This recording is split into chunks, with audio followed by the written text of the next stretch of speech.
وہاں سے اس کی روح قبض کر لی جاتی ہے کہ ایک کونے پر ایک انسان ہے، اس کی موت بھی اسی ساعت کے اندر ہونے والی ہے، دوسرے کونے پر دوسرا انسان ہے، اس کی موت بھی اسی ساعت اسی دن ہونے والی ہے، تیسرے کونے پر بھی ایک انسان مرنے والا ہے، چوتھے کونے کے اوپر بھی ایک انسان مرنے والا ہے۔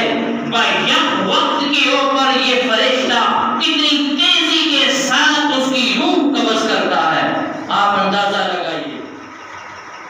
جب ایک فرشتے کے اندر رب ذوالجلال نے اتنی طاقت رکھی ہے تو پھر تمام نبیوں کے سردار کی طاقت کا کیا عالم ہوگا، نبیوں کے نبی کی طاقت کا کیا اندازہ ہوگا جب ایک فرشتے کے اندر اتنی رب ذوالجلال نے طاقت رکھی ہے۔ تو حضرات، ہر شخص نے اس دنیا سے جانا ہے، کل من علیہا فان، سب نے جانا ہے، کسی نے دنیا پہ اوپر نہیں رہنا۔ کل من علیہا فان ویبقی وجہ ربک ذو الجلال والاکرام، سب فنا ہو جائے گا، سب ختم ہو جائیں گے، صرف ایک ذات باقی رہے گی، ایک ذات باقی رہے گی جو اللہ کی ذات ہے۔ اور اس انسان کو دنیا میں کیوں بھیجا گیا؟ وَلَا نَبْلُوَنَّكُمْ بِشَيْءٍ مِّنَ الْخَوْفِ وَالْجُوعِ الَّذِي خَلَقَ الْمَوْتَ وَالْحَيَاةَ لِيَبْلُوَكُمْ أَيُّكُمْ أَحْسَنُ عَمَلًا۔ اللہ تعالیٰ نے انسان کو زندہ کیا، پھر اس کو موت طاری کی، کیوں کی؟ زندگی اور حیات کے مسئلے کیوں ہوئے؟ تاکہ یہ انسان دنیا میں جائے اور میں اس کو جانچوں اور اس کی جانچ پڑتال کروں، کون عمل صالح کے اندر آگے جاتا ہے، کون عمل صالح کے اندر آگے جاتا ہے، کون اس میں متقی بنتا ہے، کون اس کے اندر پرہیزگاری حاصل کرتا ہے۔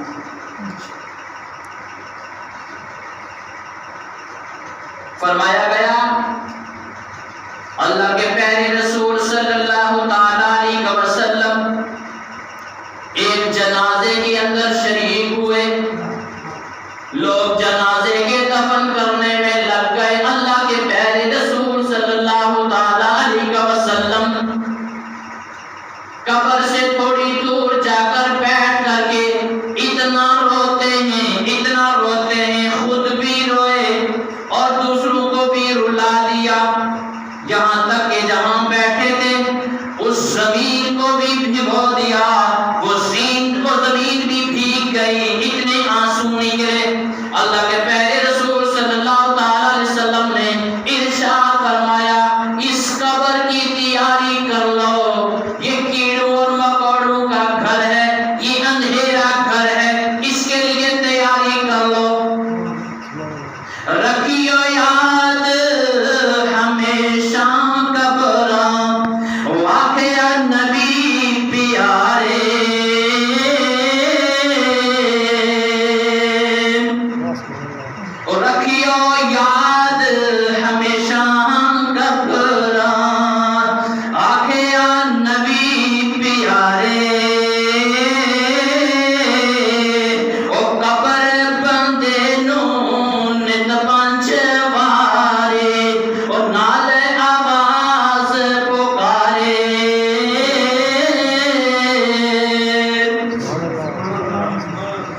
کتنا بڑا حادثہ ہوا، کتنی جانیں چلی گئیں، کل کتنا بڑا حادثہ ہوا، کتنی جانیں چلی گئیں۔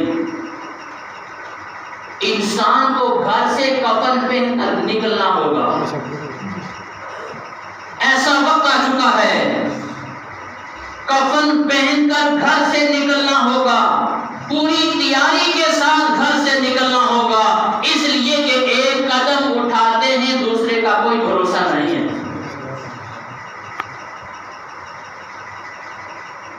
اور ہم بڑے مزے کے ساتھ دنیا کی باتیں اور دنیا میں لگے ہیں۔ فرمایا گیا اگر کوئی مجلس کے اندر ہنستا ہے، اللہ کے پیارے رسول صلی اللہ تعالی وسلم ایک مجلس سے گزر رہے تھے تو کیا دیکھا، وہاں ہنسی مذاق چل رہا۔ اللہ کے پیارے رسول صلی اللہ علیہ وسلم نے فرمایا قسم ہے اس وحدہ لا شریک کی، قسم ہے اس مالک ذوالجلال کی کہ جس کے قبضہ